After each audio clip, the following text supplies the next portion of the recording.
आगरा में भारत रत्न लौह पुरुष सरदार वल्लभ भाई पटेल की 150वीं जयंती के उपलक्ष्य में कार्यक्रमों की श्रृंखला में रन फॉर यूनिटी मार्च देशभक्ति और एकता के संदेश के साथ बड़े ही हर्षोल्लास के साथ मनाया। डॉक्टर भीमराव अंबेडकर विश्वविद्यालय पालीवाल पार्क से प्रारंभ होकर शहीद स्मारक संजय प्लेस तक निकाला गया।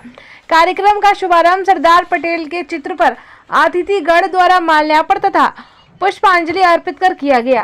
कार्यक्रम में एकता, अखंडता तथा नशा मुक्त भारत की सभी को शपथ दिलाई गई।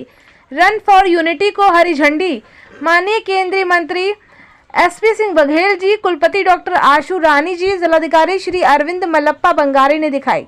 देखिए रिपोर्ट संवाददाता अमन सिंह के साथ।